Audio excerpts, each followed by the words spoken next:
Now, this is a relatively complex and crunchy game, so rather than do an entire rules teach, let's take a look at this game by just looking at an overview of a single round.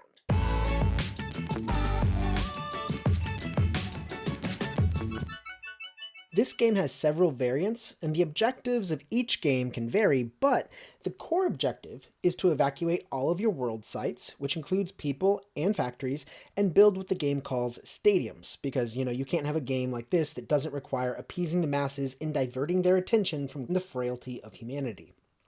Anyway, my progress is indicated on this track. As I move along it, I will cross thresholds that represent my transition from the old world to the new world. My progress is also represented by the buildings and population on the planets. Right now, you can see I still have a lot of my factories and population on the old planet, and one food factory on the new planet. Take a closer look at these spaces though. You see the colors they have on the side?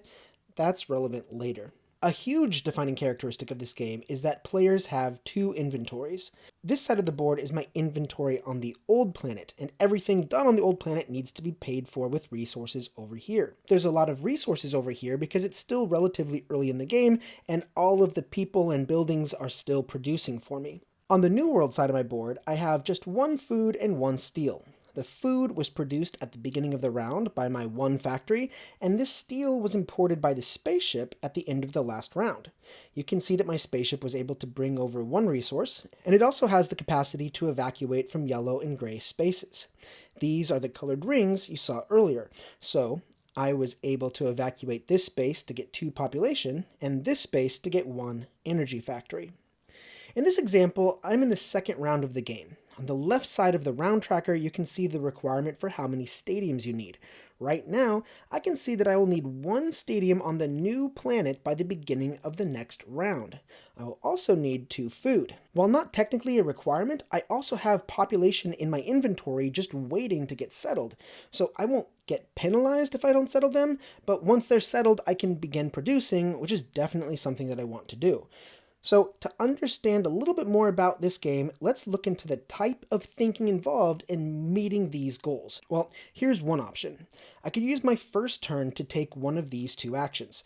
For the sake of simplicity, let's ignore these effects. For now, the important thing to understand is that either of these actions will give me a free resource.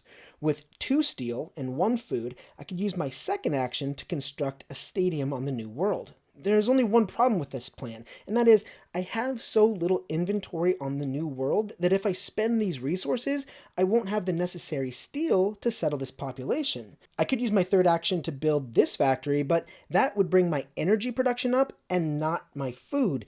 I need the food in order to meet the requirement for the next round. So I don't think this is the best plan. Let's try something else. I could use my first action to construct this ship. This ship would be constructed on the old world, where I have plenty of resources to pay for it. This ship also has the ability to transport a stadium to the new world. I have a stadium in my inventory right now, so in just one action, I can meet the stadium requirement for the following round. So if I do this, I'll use my second action and I'll still take a steel resource, but for my third action, instead of building a stadium, I'm going to use these resources to settle in the new world and claim this fantastic space that lets me erect my factory and settle both population markers. I can only do this because I have the resources to pay for it. This is going to increase the production for energy and steel and not food, but that's okay, as you're about to find out. Let's see how the rest of the round unfolds. At the end of everyone's action phase, we're going to start the transport phase. As planned, I'm going to be using 2 energy to transport using this ship. I'll take 1 stadium and evacuate this space to give me 2 more population markers, and for the resources, I'll add 1 energy. So this ship is going to move over here, the energy is spent, and everything on it is placed in my New World inventory. For this example, I'm going to skip turnover and we'll talk about the progress phase. So I'm going to count up the value of my 3 actions. The total is 5, so I'll move up 5 points here and 1 point here, passing this threshold, which once again is going to cause me to lose production on the old world. Again, I'm going to skip the bonuses and cleanup phase, but at the beginning of the third round, when I earn my production for both planets, for me, the new world will produce 1 more food, 2 steel, and 1 energy. So I'll pay the 2 food for my population, and finally, I'll check to see if I've met the minimum requirement for stadiums. 1 is required, and I have 1, so no penalty for me. Now, what you just watched, a single round of the game, is my attempt to give you a sense of the game without taking all of the time to teach all of the rules. So I'd like to hear a little bit of your feedback. If that was right on, would you please let me know? And if you think I should have gone a little bit more into detail, also let me know. I'm trying to get it just right. But anyway, let's now talk about how I would evaluate this game. So first, on the game's design. I've played 4 games from Vladimir Suchy: uh, Shipyard, Woodcraft, Praga Capureni, and Evacuation. So from that set of games, this game, above all others, hits that sweet spot between theme and mechanics, because the mechanics of this game so perfectly are suited to what the game is about. I love this progress track and how the progress track shifts from uh, efficiency on the old world versus increased efficiency on the new world, increased production on the new world. And then to have 2 inventories is just, it's thoroughly brilliant and gives you so much to think about and plan for. So for me, this game falls in the place that I most appreciate, right in the middle, where the game is thoroughly about mechanics, but the themes support the mechanics and make it more intuitive and make the game engaging. For interaction though, this game definitely leans into being more isolated. In a lot of space-themed games, there's often area control or combat. This game doesn't have any of that. There is some competition for spaces in the new world. Some spaces are better than others. There are also objectives that would motivate a player to claim a certain space. So sometimes you're making decisions based on turn order in order to claim something before somebody else could take it. However, the economy of this game is so tight that players cannot afford to take something just to spite an opponent. If it doesn't help your own purposes, you're not going to take it just to block what else somebody else is doing. Everyone really needs to focus on what they need to do. And if there's conflict between those, turn order is going to matter. Otherwise, it does feel like a very isolated game. So, somewhere towards that end of this gradient. For artistry, I would neither call this game restrained nor extravagant. Rather, the pieces are purely functional. If you look at the artwork on all of the cards and the player boards, the players, the human figures, are always wearing masks, so you can't see any facial expressions. The artwork is rather simple. The resources are just little cubes, which is nothing against the game. I don't need fancy resources and miniatures and pieces that are made out of wood and painted.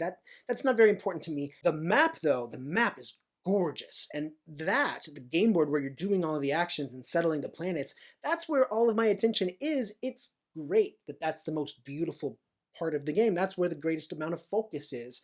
And I appreciate that. But this is a game where it looks good, but all of the artistry is mostly just functional and attractive with colors, but nothing to write home about. The one thing though that is noteworthy is that the symbology on all of the cards, on all of the tiles, is very, very clear. And I always admire it when there's consistency in the symbols. You will be consulting the rulebook, you'll be consulting the appendix to understand what some things mean. A few symbols are exceptional, but where there are symbols, the interpretation of the symbols is always very consistent, and as you become more familiar with the game, that'll definitely aid play. For strategy, there is a high level of skill and especially long-term planning. This is the kind of game where decisions that you make early are going to be the kinds of things that you will be cursing yourself for, or very appreciative that you had such insight. I mean, things that you do in one round are going to affect the turns that you can take in the following round. There is a huge amount of planning that goes into this game. This is way off on the skill end.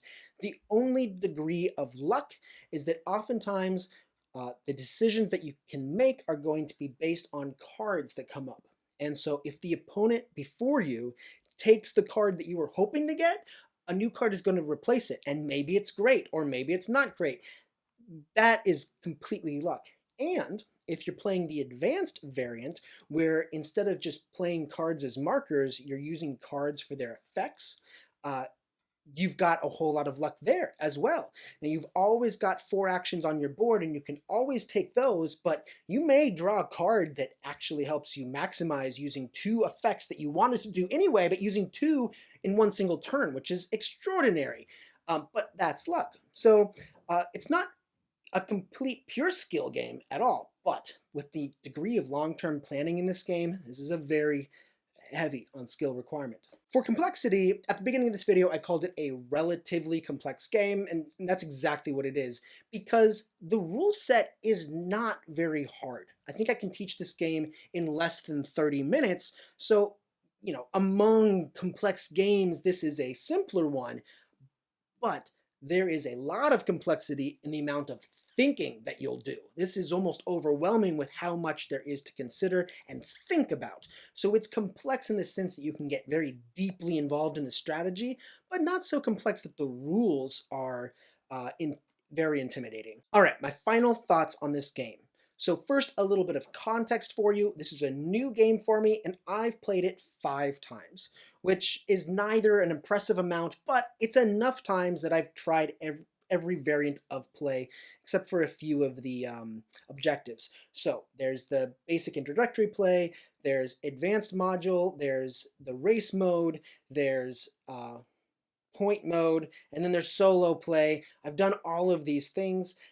And I would say I've got a pretty good handle on all of the different ways that you can play this game, and I still want to play it more. I love the challenge of this game.